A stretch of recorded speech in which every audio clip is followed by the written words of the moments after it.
Actor Jussie Smollett was found guilty for staging a hate crime against himself in Chicago back in January 2019.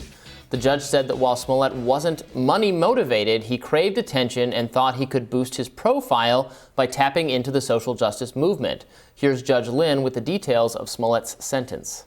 I'm sentencing you to 30 months felony probation, and the probation is going to be to this court. You're going to be allowed to travel wherever you want. You do not have to live in the state of Illinois. You can report by phone. I know that if you're going to try to make a living and do some of the things you do, you may have to go to other places, New York and Los Angeles. You can do those things. You will pay restitution to the city of Chicago in the amount of $120,106. You are fined $25,000, which is the maximum fine, and you will spend the first 150 days of your sentence in the Cook County Jail, and that will start today, right here, right now. But despite the ruling, Smollett maintained his innocence after hearing the sentencing. I am not suicidal. Okay? I am not suicidal. I am innocent, and I am not suicidal.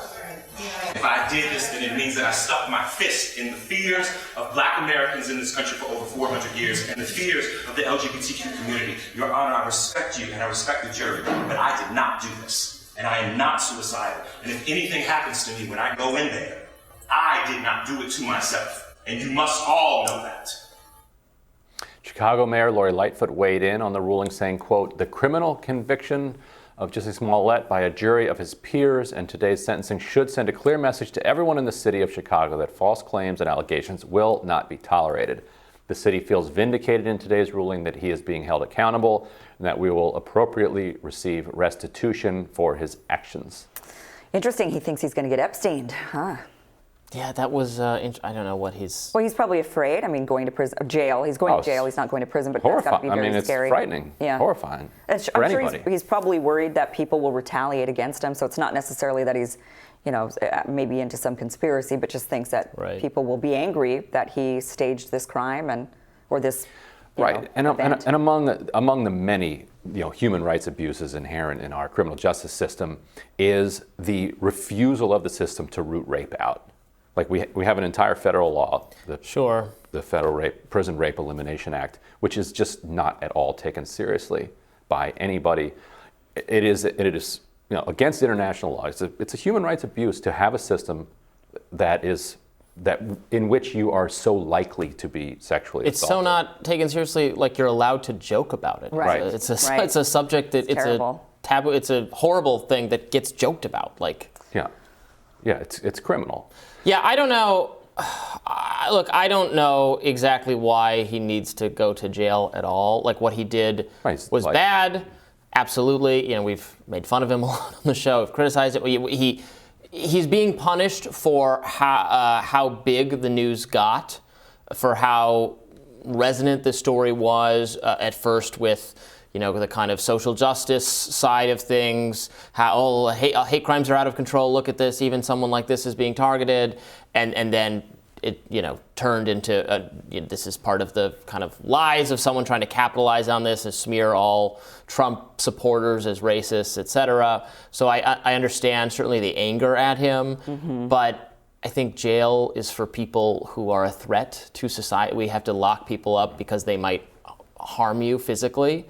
And he is not going to do that. I mean, I agree with that, and that's been my kind of gut reaction to this, is just, why do we lock people up who are not actually dangerous? Right. But on the other hand, people will make the argument, and I think it's a good argument, which is, well, what about white-collar crimes, right? So these are people that swindle others, they steal their money, and then they don't seem to get any punishment for this. They don't get jail time, so they don't have any incentive to stop. What do they get? They go and they have house arrest with an ankle bracelet in their nice homes. That's the argument, is that you can only punish because fining them isn't really doing anything. But you can only scare them, I guess, by sending them to jail. But I don't know that it works as a deterrent for those kinds of people. Right. Is there any evidence of that? For them, the problem is that you're so unlikely to actually face any consequences that serious consequences don't deter you. So if you were a white-collar criminal and you were more likely to face small consequences, and small being like lose your home, you have your home repossessed because it was bought by stolen goods. You lose your law license. You lose your SEC license. Your ability to make the kind of money that you were making before is taken from you, and you're much more likely to have that happen if you're caught. That actually tends to have more of a deterrent than, okay, this is illegal, everybody does it, and the 1 out of a million people that get caught, they're going to do 20 years. So you're like, well, I'm probably not going to do those 20 years. But at the same time, there's something to be said, because if you had all of those types of repercussions against you, then you could make excuses as to why that's happened, and you could save face. So there's something to be said. But you can't save your house. Well, but you still could save face. You can't go to the country club. But you could still say to your friends and to your social group, like, oh, this, I went broke is better than I'm a crook and I'm now having to serve time in jail. You can't tell your social group that, because you can't get into the places where the social group is hanging out anymore, because you can't afford it. Text him. Well, but this is certainly the case for Smollett, right? He's going to struggle to find acting work from now. His reputation is very ruined. He's not going to be cast in major productions. So he is going to be, he has been and will suffer serious consequences for what he's done. Right. So I don't know why additionally he needs to be put. I think that's right. Subjected Amy to jail. Cooper filed a fake claim, called the police on the other Cooper guy. Yep. No relation.